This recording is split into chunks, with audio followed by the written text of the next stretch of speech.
প্রকৃত অর্থে আদর্শবাদী নিবেদিতপ্রাণ নাট্যকার, অভিনেতা, পরিচালক বলতে যা বোঝায়, নবান্ন নাটকের মাধ্যমে বাংলা থিয়েটারের মোড় ঘুরিয়ে দেওয়া বিজন ভট্টাচার্য ছিলেন তেমনই একজন স্রষ্টা। বন্ধু ঋত্বিক ঘটকের মতো তিনিও পিপলস আর্টিস্ট হওয়ার সাধনা করেছেন আজীবন। ঋত্বিক ঘটকের সবকটি কাহিনীচিত্র নির্মাণের সঙ্গী ছিলেন তিনি।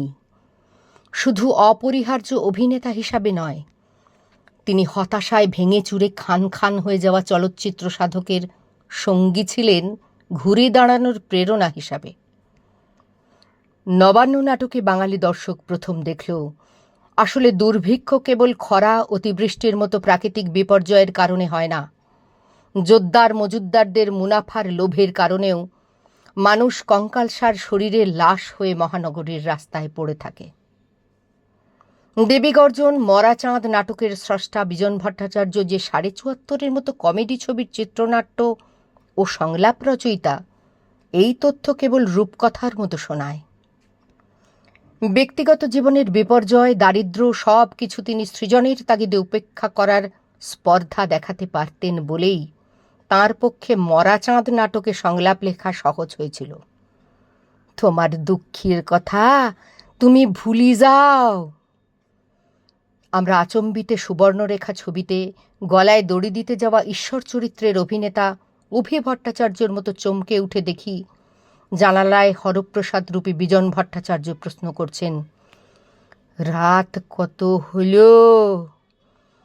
ধর্মের ভিত্তিতে দেশভাগ নিয়ে যন্ত্রণা কাতর বিজন ভট্টাচার্যের জন্ম ব্রিটিশ সাম্রাজ্যবাদের চক্রান্তে প্রথম বঙ্গভঙ্গের পরের বছর ১৯০৬ সালের ১৭ই জুলাই এখনকার বাংলাদেশের ফরিদপুরে।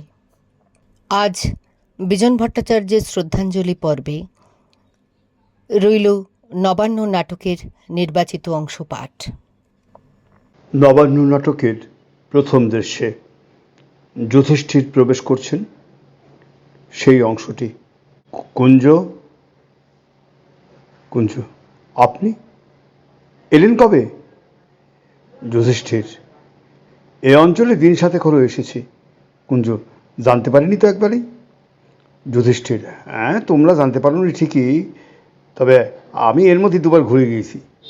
দিন তিনেক আগে তোমার এই গত বুধবার হবে একজন কাবুলিওয়ালা ঘুরে দেয়নি তোমাদের দিক থেকে? কুঞ্জ, কাবুলিওয়ালা? সকালবেলার দিকে? যুধিষ্ঠির, হ্যাঁ, এই বেলা আন্দাজ ৯টা নাগাদ। আমি সেই কাবুলিওয়ালা। কুঞ্জ বিস্মিতের ভঙ্গিতে, আপনি সেই কাবুলিওয়ালা? প্রধান, আপনি? যুধিষ্ঠির, একটা কাঠের গুঁড়ির ওপর তুমি বসে তামাক খাচ্ছিলে না? ঠিক তো। যুধিষ্ঠির, এই একদিন রাত্রিরে রতনগঞ্জ থেকে সেদিন আমি ঘোড়ায় ফিরছিলাম। কুঞ্জ প্রধান বিস্মিতের ভঙ্গিতে তাকিয়ে থাকে যুধিষ্ঠিরের দিকে।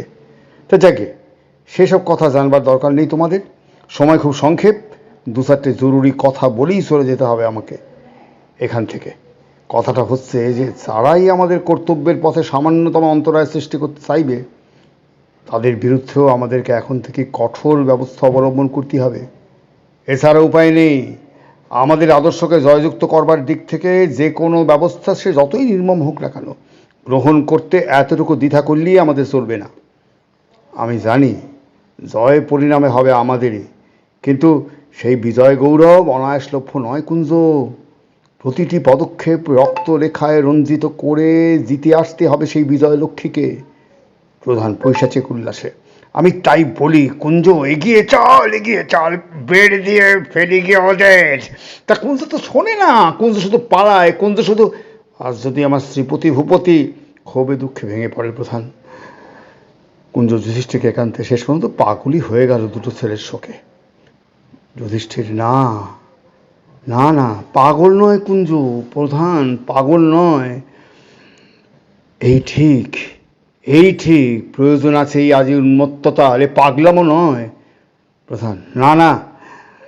যুধিষ্ঠির কুঞ্জর প্রতি, তুমি বলছো পাগল, কিন্তু বলতে পারো কুঞ্জ, কোথা থেকে আসে এই পাগলামি, কেন উন্মত্ততা? ভুল, ভুল কুঞ্জ, মহাভুল। প্রধান, পাগল নয় কুঞ্জ, পাগল নয়। প্রধান অস্বস্বরে, না না না না না, আমাদের অন্তরের সমস্ত খর্বতাকে আজ প্রধানের অন্তর্দাহই পরিশুদ্ধ করতে পারে বিজন ভট্টাচার্যের নবান্ন নাটকের অংশবিশেষ। তাঁর জন্মদিনে পাঠ করে তাকে শ্রদ্ধার্ঘ্য জানালাম।